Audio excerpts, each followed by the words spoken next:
Bismillahirrahmanirrahim. Assalamu alaikum. Welcome to my YouTube channel, Diversity of Plants Zone. In this channel, you will get every necessary information related to plants in their diversity throughout the world. Before starting this video, I request you all to please subscribe to my YouTube channel and like and share as well. Today's topic of my video is about further information about the domain Eukarya. I hope that you will enjoy this video. So let's start the video.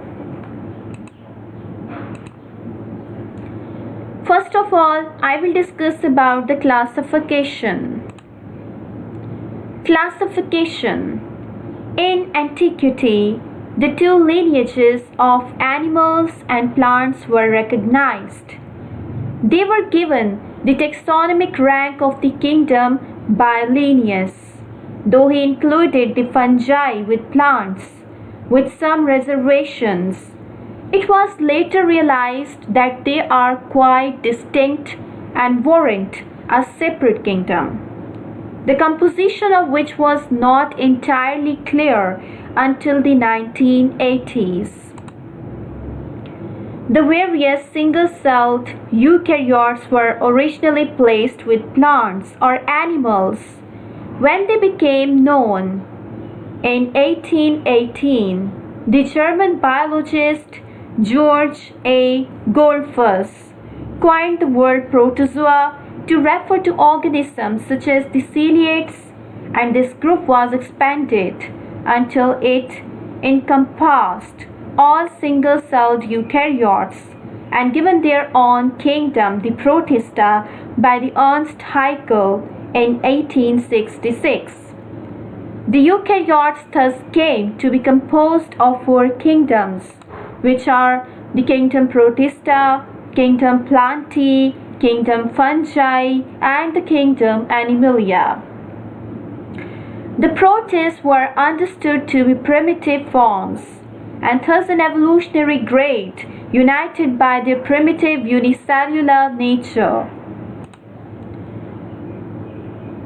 The disentanglement of the deep splits in the tree of life only really started with the DNA sequencing, leading to a system of domains rather than kingdoms as top-level rank being put forward by the Cold Wars, uniting all the eukaryotic kingdoms under the eukaryote domain. At the same time, the work on the protist tree intensified and is still actively going on today. Several alternative classifications have been forwarded, though there is no consensus in the field. So eukaryotes are a clade usually assessed to be sister to the Hindle Archaeota in the S-card grouping in the Archaea. In one proposed system, the basal groupings are Optimoda, Difoda, the Discoba, and the Locozoa. The eukaryote root is usually assessed to be near or even in Discoba, a classification which is produced in 2005 for the International Society of Protistologists, where reflected the consensus of the time, divided the eukaryotes into 6 postly monophyletic supergroups. However, in the same year, 2005, doubts were expressed as to whether some of these supergroups were monophyletic, so particularly the Chromalviolata, and a review in 2006 noted the lack of evidence for several of these post-6 superkingdoms or supergroups. A revised classification in 2012 recognizes the 5 supergroups, and these are Archaeplastida, and which is also called as the Primoplantae, that includes land plants, green algae, red algae, and glaucophytes. Next is the Sar Super Group, and this Sar Super Group includes the Stramanopeles, which includes the brown algae, diatoms, etc., and Alveolata, and Rhizaria, that includes the Foraminifera, Radiolaria, and the various other amoeboid protozoa. And the next supergroup is the Excluita, that includes the various flagellate protozoa. Next supergroup is the Amoebozoa, that includes the most lobose amoeboids and slime molds. And last is the Opistoconta, that includes animals, fungi, and quanoflagellates. There are also smaller groups of eukaryotes whose position is uncertain or seems to fall outside the major groups. In particular, Haptophyta, Cryptophyta, Centrohelida, Telonemia, Picozoa, and Episomonadida, and Ensiromonadida, and Breviatia, and the genus which is also known as the Colodiction. Overall, it seems that although progress has been made and there are still very significant uncertainties in the evolutionary history and classification of eukaryotes, as Roja and Simpson said in 2009, with the current pace of change in our understanding of the eukaryote tree of life, we should proceed with the caution. Newly identified protists purported to represent the novel, deep branching lineages continue to be described well into the 21st century. Recent examples including the Rhodolphus and the putative sister group to the Rhodophyta and the Anoramoeba, anaerobic amoeba flagellates of the uncertain placement. So this is the phylogenetic and symbiogenetic tree of living organisms and showing the view of the origins of eukaryotes and prokaryotes. So eukaryotes include, or Eukaryota includes plantae, protista, fungi, and animalia. On the other hand, Prokaryota includes the bacteria and archaea as shown in the figure. So this is the one hypothesis of the eukaryotic relationships. The Opistoconta group includes both animals, which are also known as metazoa, and fungi, and plants, which are also known as plantae, are placed in Archaeplastida. So Archaeplastida includes the glaucophytes, red algae, green algae plus plants. And SAR group includes the Stramanopeles, alveolates, and Rhizaria. Next is Haptista, that includes the rhapmonads, haptophytes, and centrohelids. Next is the Cryptista, that includes the cryptomonads and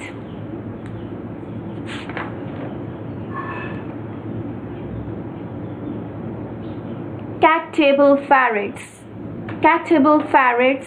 and palpitomonas, picozoa, and the next is the hemimystigophora, and discoba includes the euglenozoa plus heterolobosia, metamonada, and Malavimonads.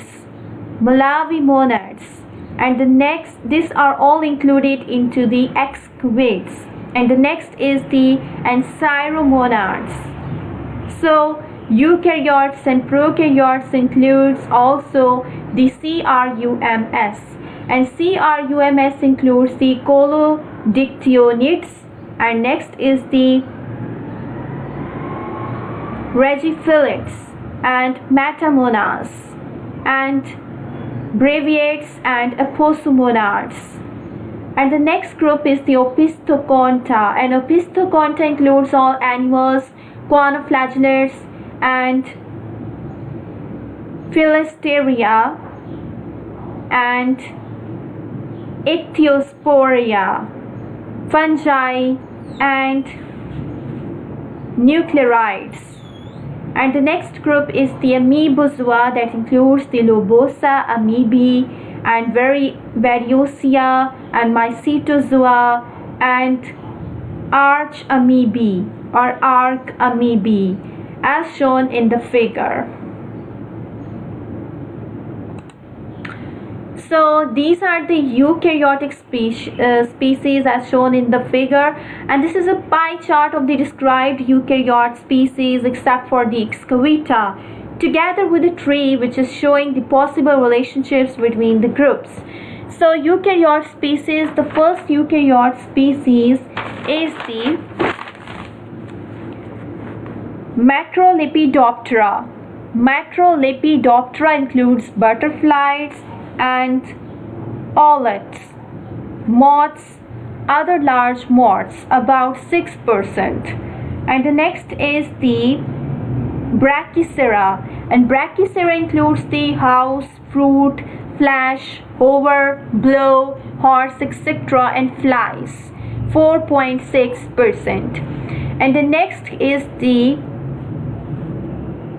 Apocrita. Apocrita include the wasps, bees and ants, about 6.7%. Next is the weevils, that is about 3.6%. And the next is the leaf and the longhorn beetles, that are about 3.3%. Other beetles are about 5%. And the next group is the Staphyliniformia. Staphyliniformia, that includes the rough, beetles and scarabs,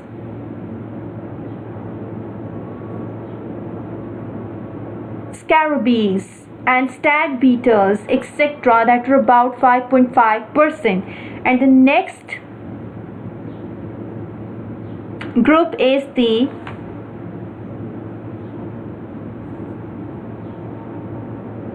Paraneoptera. Paraneoptera includes the bugs and lice, etc., which are about 3.5%. And the other bichins, algae, etc., are about 3.4%. Next is monocots, which are about 3.9%. Rosettes, which are 4.5%, astrids, which are 5.3%, and holomycota, that includes fungi, is about 5.2%. Deuterostromes and vertebrates like starfish, etc., are about 3.7%. And the next group is the Lophotrochozoa, that includes the mollusks, annelids, etc., about 6%. And the next group is the Calicerates. Calicerates, that includes the arachnids, etc., are about 5.4%. And the other Pancrustacea, that includes the crustaceans and the Antognatha are about 3.9%. All these are shown in the figure. So next I am going to discuss about the phylogeny. The ribosomal RNA trees constructed during the 1980s and 1990s left most eukaryotes in an unresolved cron group, not technically a true cron, which was usually divided by the form of the mitochondrial cristae. The few groups that lacked the mitochondria branched separately, and so the absence was believed to be primitive, but this is now considered an artifact of long branch attraction, and they were also known to have lost them secondarily. It was it has been estimated that there may be 75 distinct lineages of eukaryotes, and most of these lineages are protists. The non-eukaryote genome sizes vary from 8.2 megabases MB in Babia bovis to about 1,02,000 to 2,02,050 megabases in the dinoflagellate or Prorocentrum micans, showing that the genome of the ancestral eukaryote has undergone considerable variation during its evolution. So the last common ancestor of all eukaryotes is believed to have been a phagotrophic protist with the nucleus at least one centriole and cilium, facultatively aerobic mitochondria, sex meiosis and syngamy, a dormant cyst with a cell wall of chitin and or cellulose and peroxisomes. So later endosymbiosis lead to the spread of the plastids in the some lineages. Although there is still considerable uncertainty in global eukaryote phylogeny and particularly regarding the position of the root, a rough consensus has started to emerge from the phylogenomic studies of the past 2 decades.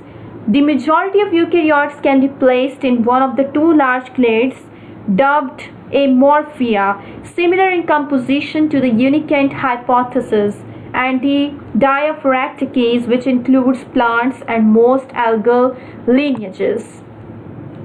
A third major grouping, the Excavita, has been abandoned as a formal group in the most recent classification of the International Society of Protistologists due to growing uncertainty as to whether its constituent groups belong together.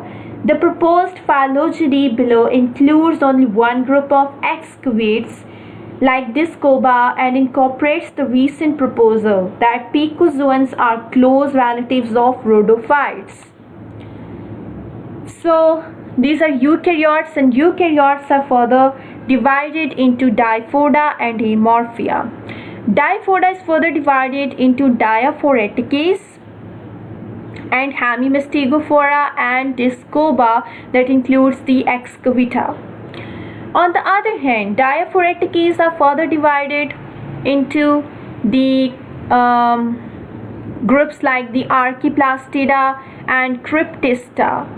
Archaeplastida that includes the Gliomargrita and Lithophora. Gliomargrita lithophora is further divided into red algae, which also known as Rhodophyta picozoa. And the next group is the Glaucophyta and green plants like the Viridiplantae. And on the other hand, Diaphoreticales are further divided into the groups like the Heptista and TASR. So TASR is further divided into SAR and Telonemia. This SAR is further divided into the Halveria, and Halveria is further divided Halveria and Visaria. On the other hand, the Halveria is further divided into Straminopiles and Alveolata. On the other hand, Diaphoreticales are also further divided into the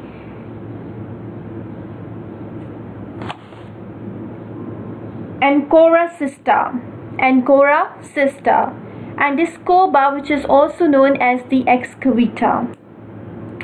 On the other hand, the next group is Amorphia. Amorphia is further divided into Amoebozoa and Obazoa. Obazoa is further divided into Eposomonadida and Opistoconta. Opistoconta is further divided into Holomycota, that includes also fungi, and Holozoa, that includes animals, as shown in the figure. In some analysis, the Heterobia group, which includes the Heptophyta plus Cryptophyta, is placed next to Archaeplastida, but in others it is nested inside the Archaeplastida. However, the several recent studies have concluded that the Heptophyta and Cryptophyta do not form a monophyletic group. The former could be a sister group to the SAR group, The latter cluster with the Archaeplastida plants in the broad sense. The division of the eukaryotes into the two primary clades like the bicands that include Archaeplastida plus Sar plus Excavita and the unicands that include Amoebozoa plus Opistoconta derived from an ancestral biflagellar organism and an ancestral uniflagellar organism respectively had been suggested earlier. In a 2012 study produced a somewhat similar division, although noting that the terms like the unicands and bicands were not used in the original sense. So a highly converged and congruent set of trees appears in the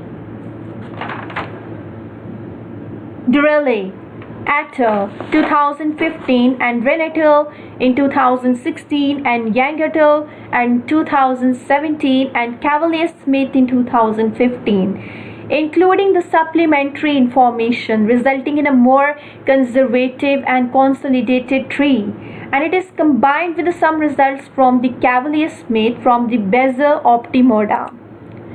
The main remaining controversies are the root and the exact positioning of the rhodophyta and the bicands Rhizaria, Heptista, Cryptista, Picozoa, Telonemia, many of which may be endosymbiotic eukaryote and eukaryote hybrids.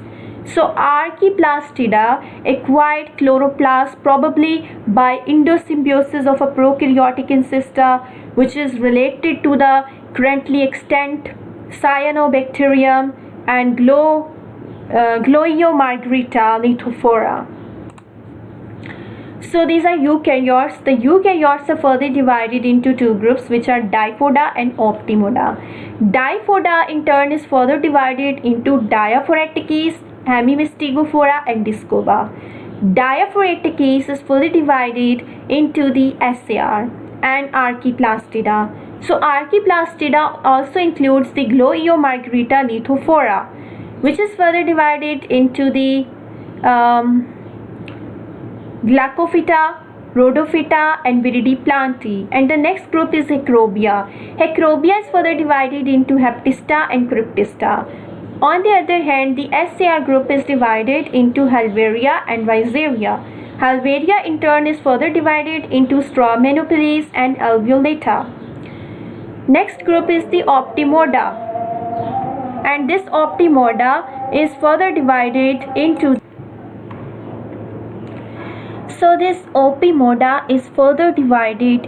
the Locozoa and Podiata, and Podiata is further divided into CRUMS,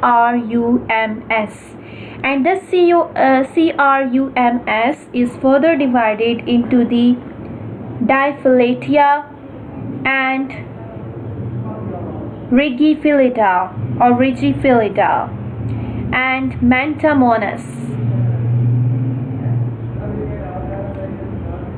So Podiata is further divided into the Amorphia, and Amorphia in turn is further divided into the Amoebozoa and Obazoa. Obazoa is further divided into Breviata and Episomonadida and Opistoconta, as shown in the figure. So next I am going to discuss about the Cavalier-Smith's tree. Thomas Cavalier-Smith 2010, 2013, 2014, 2017 and 2018 places the eukaryotic tree's root between the excavita with ventral feeding groove supported by a microtubular root and the grooveless Euglenozoa and monophyletic Chromista, correlated to a single endosymbiotic event of capturing the red algae. He et al. Specifically supports rooting the eukaryotic tree between a monophyletic Discoba that includes the Dicycristata and the Jacobida, and an Amorphia or Diaphoretices clade. So eukaryotes are further divided into euglenozoa, percolozoa, and eoloca, and Neokaryota. And this eoloca is further divided into the Succubamonas, globosa, and Jacobia. On the other hand, the Neokaryota is further divided into Corticata and the Scotokaryota opimoda. Corticata is further divided into Archaeplastida and Chromista.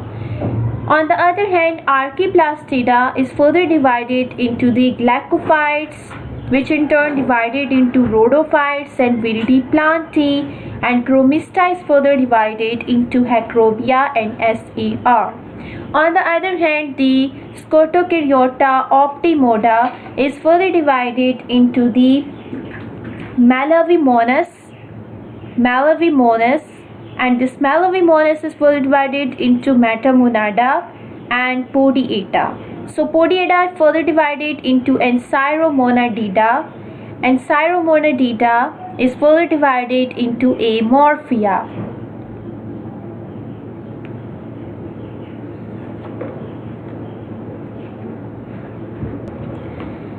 Amorphia is further divided into the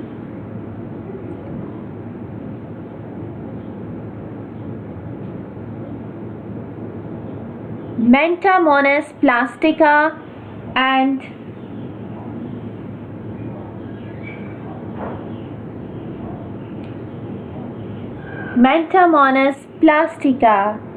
Diphyleatia. Amorphia is also further divided into the Amoebozoa and Obozoa. So Obozoa is further divided into Breviatia, Eposomonadida, and Opistoconta, as shown in the figure. So next I am going to discuss about evolutionary history. Origin of eukaryotes. The origin of the eukaryotic cell is a milestone in the evolution of life, since eukaryotes include all complex cells and almost all multicellular organisms. A number of approaches have been used to find the first eukaryote and their closest relatives.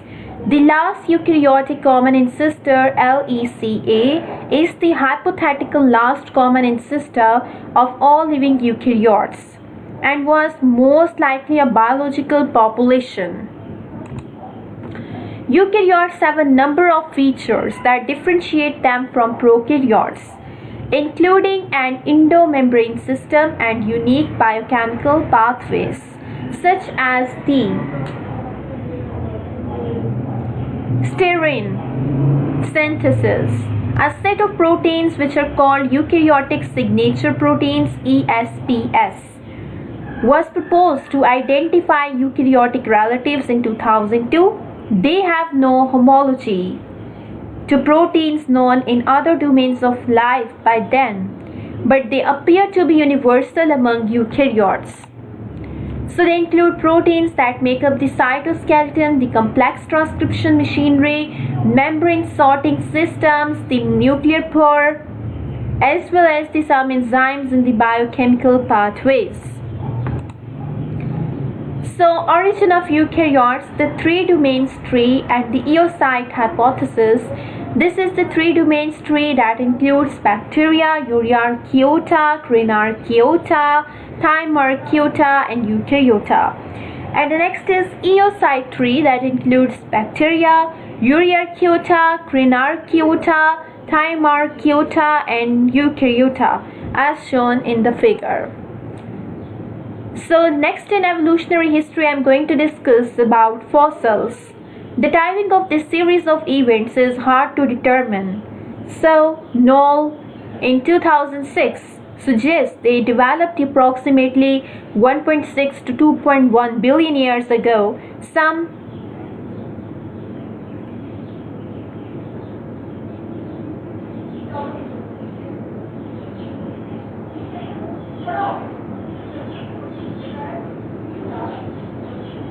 Acritarchs.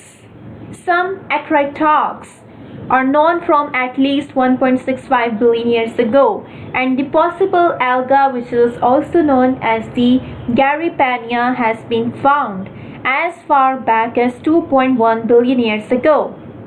The geosiphon, like the fossil fungus Discagma, has been found into the Paleosols, 2.2 billion years old.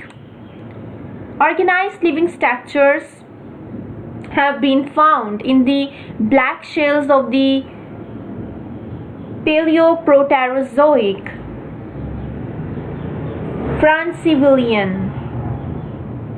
Francivilian B formation into the Gabon, dated at 2.1 billion years old. Eukaryotic life could have evolved at that time. So fossils that are clearly related to modern groups start appearing and estimated to 1.2 billion years ago in the form of a red algae, though recent work suggests the existence of the fossilized filamentous algae in the Vindhya Basin, dating back perhaps to 1.6 to 1.7 billion years ago. The presence of eukaryotic specific biomarkers like the sterins in the Australian shells previously indicated that eukaryotes were present in these rocks, dated at 2.7 billion years old, which was even 300 million years older than the first geological records of the appreciable amount of molecular oxygen during the Great Oxidation event. However, these Archean biomarkers were eventually rebutted as later contaminants. Currently, putatively, the oldest biomarker records are only 800 million years old. In contrast, a molecular clock analysis suggests the emergence of the sterol biosynthesis as early as 2.3 billion years ago, and thus there is a huge gap between molecular data and geological data, which hinders a reasonable inference of the eukaryotic evolution through biomarker records before 800 million years ago. The nature of the sterins as eukaryotic biomarkers is further complicated by the production of the sterol by some bacteria. Whenever their origins, eukaryotes may not have become ecologically dominant until much later. A massive uptake in the zinc composition of marine sediments 800 million years ago has been attributed to the rise of substantial populations of eukaryotes, which preferentially consume and incorporate the zinc relative to prokaryotes, approximately a billion years after their origin at the latest. In April 2019, biologists reported that the very large Medusa virus or relative may have been responsible, at least in part, for the evolutionary emergence of complex eukaryotic cells from the simpler prokaryotic cells. So this is the phylogenetic tree, which is showing a possible relationship between the eukaryotes and the other forms of the life. Eukaryotes are colored red, Archaea in green, and bacteria in blue. So this is first I am going to discuss bacteria, gram-positives and chlamydia, grade non-sulfur bacteria, actinobacteria, planktomycetes, spirochetes, fusobacteria, cyanobacteria, which is also known as blue-green algae, thermophilic sulfate reducers, acidobacteria, and proteobacteria. So next I'm going to discuss about the Archaea, like the Cronocyte, Nanoarchaeota, and Eukaryote. And the last I'm going to discuss about the eukaryotes, which includes protozoa, algae, plants, slime molds, animals, and fungi, as shown in the figure. So this is the eocyte tree. Eocyte tree includes bacteria, Archaea, and Eukaryota. Bacteria, it includes two types of bacteria, gram-positive and gram-negative bacteria. So it includes in gram-positive, it includes CPR bacteria, cyanobacteria, Firmicutes, Chloroflexi, Actinobacteria, and Deinococcus thermus. On the other hand, in gram-negative group, it includes two types, FCB and PVC, which includes the Equifaceae, Thermotogae, and Fibrobacteries, Chlorobacterioidetes. And the next group is the PVC group, which is Planktomycetes and Verrucomicrobia and Chlamydiae, and next is the Spirochetes and Proteobacteria. So next group is the Archaea, that is included in LUCA, and Archaea includes the Nanoarchaeota, which is also known as DPANN, and Eukaryote, Thymarchaeota, Crenarchaeota, Lokiarchaeota, which is included in ASCAD. And next I'm going to discuss about the Eukaryota. So Eukaryota includes the two groups, which are Diaphoreticales and Amorphia. And Diaphoreticales are further divided into Archaeplastida and SAR group. On the other hand, the Amorphia is divided into Opistoconta. So Diaphoreticales includes Excavita. In Archaeplastida group, it includes the Glaucophyta, Chloroplastida, and Rhodophyceae and Hecrobia. In SAR group, it includes the Stramenopolis, Alveolata, and Rhizaria. But in Amorphia group is further divided into Opistoconta, and Opistoconta includes the Amoebozoa, Fungi, and Animalia. So this is the eocyte tree as shown in the figure. Next I'm going to discuss about the relationship to Archaea. The nuclear DNA and genetic machinery of eukaryotes is more similar to Archaea than bacteria, leading to a controversial suggestion that the eukaryotes should be grouped with Archaea in the clade which is known as Neomora. In other respects, such as membrane composition, eukaryotes are similar to bacteria. Three main explanations for this have been proposed.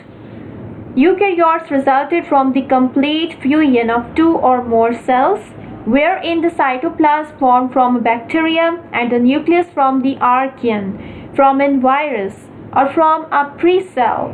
So eukaryotes developed from Archaea and acquired their bacterial characteristics through the endosymbiosis of a proto-mitochondrion of the bacterial origin. So eukaryotes and Archaea developed separately from a modified bacterium. Alternative proposals include the Cronocyte Hypothesis postulates that a primitive eukaryotic cell was formed by the endosymbiosis of both Archaea and bacteria by a third type of cell termed chronocyte. This is mainly to account for the fact that eukaryotic signature proteins were not found anywhere else by 2002. The universal common ancestor UCA of the current tree of life was a complex organism that survived a mass extinction event rather than an early stage in the evolution of life. So eukaryotes and in particular eukaryotes like bacteria and Archaea evolved through a reductive loss, so that similarities result from differential retention of original features. Assuming no other group is involved, there are three possible phylogenies for the bacteria, Archaea and Eukaryota, in which each is monophyletic, and these are labeled 1, 2, 3 in the table below. The eocyte hypothesis is a modification of hypothesis 2, in which the Archaea are paraphyletic. The table and the names of the hypothesis are based on the Harish and Kurland in 2017. So this is the alternative hypothesis for the base of the tree of life. So first is the 2 empires. It includes UCAs divided into the Eukaryota, and Eukaryota is further divided into Archaea and bacteria. And the second hypothesis that includes the three domains are UCA is divided into bacteria And in turn, bacteria is further divided into Eukaryota and Archaea. And the third hypothesis, that is known as Gupta, is UCA is divided into Archaea, and Archaea in turn is further divided into Eukaryota and bacteria. And the fourth is Eocyte, that includes UCA is divided into bacteria, and bacteria is further divided into Archaea and Eukaryote. This Archaea and Eukaryote in turn is further divided into Eukaryota and Archaea Cronocyte, as shown into the figure. In the recent years, the most researchers have favored either the three domains 3D or the Eocyte hypothesis. And ribosomal RNA analysis supports the Eocyte scenario, apparently with the eukaryote root in the excavita. A cladogram supporting the Eocyte hypothesis positioning eukaryotes within Archaea based on the phylogenomic analysis of the S-card Archaea is: Prokaryote is further divided into TAC and S-card. So TAC is further divided into Prokaryote, Cronocyte, and this Cronocyte is further divided into Eukaryote and Eukaryote. And next is Archaea, and next is the Archaeota. On the other hand, the S-card is further divided into Archaeota and Archaeota and Archaeota. And it is further divided into the Archaeota and alpha proteobacteria, which is included into the Eukaryota as shown in the figure. In this scenario, the S-card group is seen as the sister taxon of the TAC group, which comprises Cronocyte, formerly named Eocytes, and Archaeota and others. So this group is reported contain many of the eukaryotic signature proteins and produce the vesicles. In 2017, there was a significant pushback against this scenario, arguing that the eukaryotes didn't emerge within the Archaea. So, Colonial et al. Produced analysis supporting that the three domains 3D or WOS hypothesis 2 in the table above and rejecting the Eocyte hypothesis 4th above. So, Harish and Kurland found a strong support for the earlier two empires 2D or the Maya hypothesis 1 in the table above, based on the analysis of the coding sequences of protein domains. So they rejected the Eocyte hypothesis as least likely. A possible interpretation of their analysis is that the universal common ancestor UC of the current tree of life was a complex organism that survived an evolutionary bottleneck rather than a simpler organism rising early in the history of life.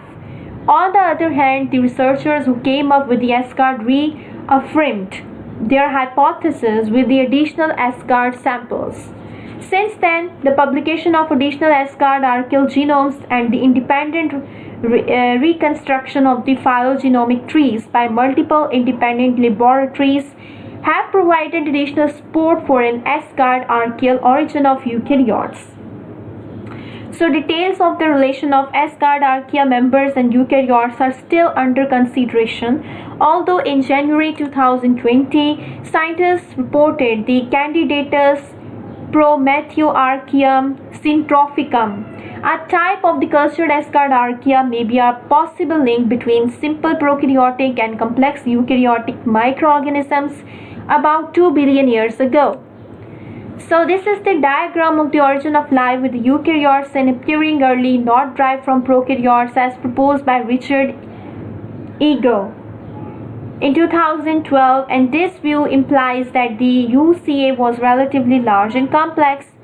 So photogeochemical vector, molecular ecosystem, and communal ancestors have formed the Eukarya. Eukarya, plants, Archaea, and bacteria. So with the advancements of the chloroplasts and with the modifications of the mitochondria and with the modifications of megaviruses as shown in the figure. Next, I am going to discuss about Indo-Membrane system and mitochondria. The origins of Indo-Membrane system and mitochondria are also unclear. The Phagotrophic hypothesis proposes that eukaryotic type membranes lacking a cell wall originated first, with the development of endocytosis, whereas mitochondria were acquired by ingestion as endosymbionts. The Syntropic hypothesis proposes that the proto-eukaryote relied on the proto-mitochondrion for food and so ultimately grew it to surround it. And here the membranes originated after the engulfment of the mitochondrion, in part thanks to mitochondrial genes. The hydrogen hypothesis is one particular variant. And in a study using the genomes to construct the super trees, Pisani et al. In 2007 suggests that along with the evidence there was never a mitochondrion-less eukaryote. Eukaryotes evolved from a syntropy between an archaea closely related to the thermoplasma tails and an alpha proteobacterium, likely a symbiosis driven by sulfur or hydrogen. And the mitochondria and its genome is a remnant of the alpha proteobacterial endosymbiont. The majority of the genes from the symbiont have been transferred to the nucleus. They make up most of the metabolic and energy related pathways of the eukaryotic cell, while the information system, DNA polymerase, transcription, translation is retained from Archaea. Hypothesis. Different hypotheses have been proposed as to how the eukaryotic cells came into existence. These hypotheses can be classified into two distinct classes: autogenous models and chimeric models. So autogenous models pose that proto-eukaryotic cell containing a nucleus existed first and later acquired the mitochondria. According to this model, a large prokaryote developed invaginations in its plasma membrane in order to obtain enough surface area to service its cytoplasmic volume. As the invaginations differentiated in function, some became the separate compartments, giving rise to the endomembrane system, including the endoplasmic reticulum, Golgi apparatus, nuclear membrane, and single membrane structures such as lysosomes. So mitochondria are proposed to come after the endosymbiosis of aerobic proteobacterium, and it is assumed that all the eukaryotic lineages that didn't acquire the mitochondria became extinct. So chloroplasts came about from another endosymbiotic event involving the cyanobacteria. Since all known eukaryotes have mitochondria but not all have chloroplasts, the serial endosymbiotic theory proposes that mitochondria came first. So this is the autogenous model for the origin of eukaryotes. So this is prokaryotic cell.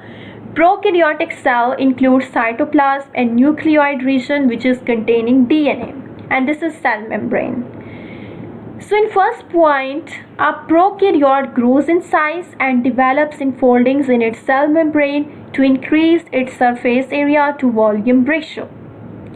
In the second figure, you can see the cell membrane enfoldings. The cell membrane enfoldings. In the second point, it is mentioned that the enfoldings eventually pinch off from the cell membrane, forming an early endomembrane system, and it encloses the nucleoid, making a membrane-bound nucleus, and this is the first eukaryote. In the third figure, you can see the nucleus. This is the first eukaryote, and endomembrane system. This is nuclear membrane, and this is endoplasmic reticulum. In the third point, it is mentioned an aerobic oxygen using proteobacterium enters the eukaryote either as prey or a parasite and manages to evolve the digestion. It becomes an endosymbiont or a cell living inside another cell. So in the fourth figure, we can see a proteobacterium. Proteobacterium has further divided, and after further modifications it forms the mitochondria. So mitochondria is the ancestor of animals, fungi and the other heterotrophs. In the fourth point, this is mentioned, the aerobe's first ability to use oxygen to make energy becomes an asset for the host, allowing it to thrive in an increasingly oxygen-rich environment. As the other eukaryotes go extinct, the proteobacterium eventually assimilated and becomes a mitochondrion. In the next figure, we can see a cyanobacterium and mitochondria. And in the next figure, you can see the chloroplast with mitochondria. So, in the fifth point, it is mentioned that some eukaryotes go on to acquire the additional endosymbionts. The cyanobacteria, which is a group of bacteria and capable of photosynthesis, they have become the chloroplasts. So, it means that cyanobacteria has undergone many modifications because it can it is capable of photosynthesis, and cyanobacteria, after undergoing many modifications, it forms the chloroplast in the cell, and this is the ancestor of plants and algae as shown in the figure. Next is the chimeric model. So chimeric models claim that the two prokaryotic cells existed initially, an archaean and a bacterium.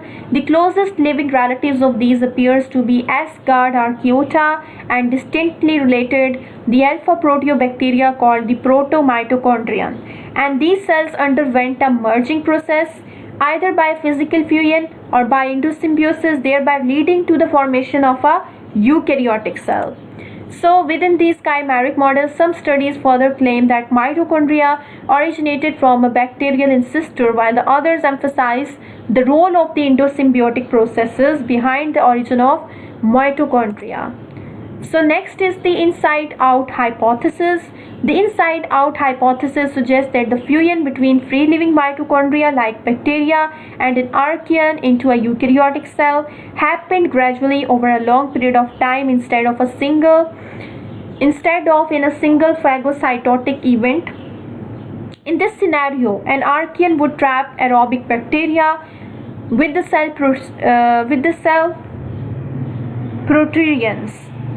protrusions and then keep them alive to draw energy from them instead of digesting them. So during the early stages, the bacteria would still be partly in direct contact with the environment, and the archaeon would not have to provide them with all the required nutrients, but eventually the archaeon would engulf the bacteria completely, creating the internal membrane structures and nucleus membrane. In the process, it is assumed that archaean group, which is called the Halophiles, went through a similar procedure where they acquired as much as 1,000 genes from a bacterium, way more than through the conventional horizontal gene transfer that often occurs in the microbial world, but that the two microbes separated again before they had fused into a single eukaryote-like cell. An expanded version of the inside-out hypothesis proposes that the eukaryotic cell was created by physical interactions between the two prokaryotic organisms, and the last common ancestor of eukaryotes got its genome from a whole population or community of microbes participating in the cooperative relationships to thrive and survive in their environment. The genome from the various types of microbes would be complement to each other, and occasional horizontal gene transfer between them would be largely to their own benefit. This accumulation of beneficial genes gave rise to the genome of the eukaryotic cell, which contained all the genes required for independence. So next is the serial endosymbiotic hypothesis. According to serial endosymbiotic theory, which is championed by the Lynn Margulis, a union between a motile anaerobic bacterium like the Spirochaeta and a thermoacidophilic Crenarchaeon, like a thermoplasma which is self-idogenic in nature, gave rise to the present-day eukaryotes. So this union established a motile organism which is capable of living in the already existing acidic and sulfurous waters. Oxygen is known to cause toxicity to the organisms that lack the required metabolic machinery. Thus, the Archaeon provided the bacterium with a highly beneficial reduced environment. Sulfur and sulfate were reduced to sulfide. In microaerophilic conditions, oxygen was reduced to water, thereby creating a mutual benefit platform. The bacterium, on the other hand, contributed the necessary fermentation products and electron acceptors along with its motility feature to the Archaeon, thereby gaining a swimming motility for the organism. From a consortium of the bacterial and archaeal DNA originated the nuclear genome of the eukaryotic cells. The spirochetes gave rise to the motile features of eukaryotic cells.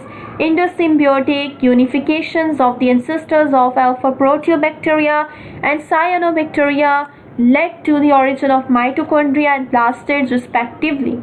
For example, the thiodendron has been known to have originated via an ectosymbiotic process based on a similar syntrophy of sulfur existing between the two types of bacteria, which are desulfobacter and spirocheta. However, such an association based on motile symbiosis has never been observed practically. Also, there is no evidence of archaeans and spirochetes adapting to intense acid-based environments. And the next is the hydrogen hypothesis. In the hydrogen hypothesis, the symbiotic linkage of the anaerobic and autotrophic methanogenic archaean host with an alpha proteobacterium, the symbiont, give rise to the eukaryotes. The host utilized hydrogen and carbon dioxide to produce methane, while the symbiont, capable of aerobic respiration, expelled the hydrogen and carbon dioxide as byproducts of anaerobic fermentation process.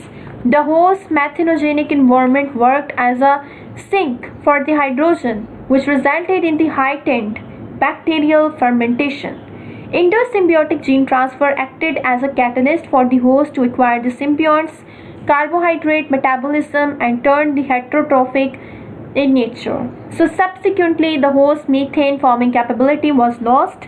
Thus, the origins of heterotrophic organelle symbiont are identical to the origins of the eukaryotic lineages. In this hypothesis, the presence of hydrogen represents the selective force that forged eukaryotes out of the prokaryotes. And next is the Entropy Hypothesis. The Entropy Hypothesis was developed in contrast to the hydrogen hypothesis and proposes the existence of two symbiotic events. According to this model, the origin of the eukaryotic cells was based on the metabolic symbiosis, syntrophy, between a methanogenic archaean and a delta proteobacterium. This syntrophic symbiosis was initially facilitated by the hydrogen transfer between the different species under the anaerobic environments. In earlier stages, an alpha proteobacterium became a member of this integration and later developed into the mitochondrion. So gene transfer from the delta proteobacterium to an archaean lead to the methanogenic archaean developing into the nucleus. The archaeon constituted the genetic apparatus, while the delta proteobacterium contributed towards the cytoplasmic features. This theory incorporates the two selective forces at the time of nucleus evolution. First is the presence of metabolic partitioning to avoid the harmful effects of the coexistence of anabolic and catabolic cellular pathways. And the next is prevention of abnormal protein biosynthesis due to a vast spread of introns in the archaeal genes after acquiring the mitochondrion and losing the methanogenesis. And the next is the 6+ serial endosymbiosis scenario. a complex scenario of 6 plus serial endosymbiotic events of archaea and bacteria has been proposed, in which mitochondria and an S-card related archaeota were acquired at a late stage of eukaryogenesis, possibly in combination as a secondary endosymbiont. The findings have been rebuked as an artifact. So next I am going to discuss about the eukaryote versus prokaryote. Prokaryotes are organisms characterized by lacking a nucleus and other membrane-bound cytoplasmic structures. They are considerably smaller than eukaryotes, and they also have a greater surface area to volume ratio and therefore have greater metabolic rates. Examples of prokaryotes are eubacteria and archaea. Eukaryotes have a nucleus that contains nuclear DNA. The nucleus has a lipid bilayer membrane that is perforated with nuclear pores. The DNAs inside the nucleus are complexed with histone proteins forming the chromatin. In cell division, the chromatin condenses into a chromosome. The chromosomes are linear strands of DNA as opposed to the chromosomes of prokaryotes that are mostly circular. So both eukaryotes and prokaryotes have genetic information stored in genes. Their main source of metabolic energy is ATP. So both of them also have ribosomes that assist during the protein synthesis. However, the ribosomes of eukaryotes are 80 subunit. In prokaryotes, the ribosomes are 70 subunit. So both prokaryotic and eukaryotic ribosomes are made up of 2 ribosomal subunits. The prokaryotic ribosome 70 subunit is made up of 50 subunit larger subunit and the 30 subunit which is small subunit. So the eukaryotic ribosome 80 subunit consists of 60 subunit which is large subunit and 40 subunit which is small subunit. And B, the S units do not add up since they represent the measures of sedimentation rate, not mass. So examples of eukaryotes. Next I am going to discuss about the examples of eukaryotes. All the eukaryotes belong to the domain Eukaryota. Organisms belonging to this domain are animals, plants, fungi and protists. First I am going to discuss about animals. So animals are eukaryotes that distinct from each other groups of the eukaryotes by being heterotrophic, motile and multicellular, a body organized into cells, tissues, organs and systems, lacking cell walls and chloroplasts and growing from a blastula during the embryonic development. Next are plants. So plants are photosynthetic eukaryotes. They have chlorophyll and other pigments that help in photosynthesis. They have a cell wall comprised mainly of cellulose and it provides the structural support. They are not as motile as the animals, so movements are limited but their growth is not. They are capable of unlimited growth through the meristematic tissues and they lack the sense organs in animals. So nevertheless, they can sense the certain stimuli and respond accordingly by tropisms. Next I am going to discuss about the fungi, which are similar to plants. Fungi have cell walls, however, the cell walls are made up of chiefly chitin material in the exoskeleton of insects. So fungi lack the chlorophyll and therefore are heterotrophic. Many of them are multicellular, forming hyphae and mycelium. So few species are unicellular. Examples of fungi are yeasts, rusts, and stinkhorn, puffballs, truffles, molds, mildews, and mushrooms. Next I am going to discuss about the protists. So protists are unicellular eukaryotes. However, some species form the filaments or colonies of the same species. They move around us. They have locomotory organs such as pseudopods, cilia and flagella. Others lack these organs and therefore are non-motile. Protists include the following. First, protozoa, the animal-like protists. Second is algae, the plant-like protists. And the third is slime molds and water molds, the fungus-like protists. If you like my video, please subscribe to my YouTube channel and press the bell icon as well for further notifications and updates. Thank you so much. Thanks for watching. Thank you so much for your time and appreciation.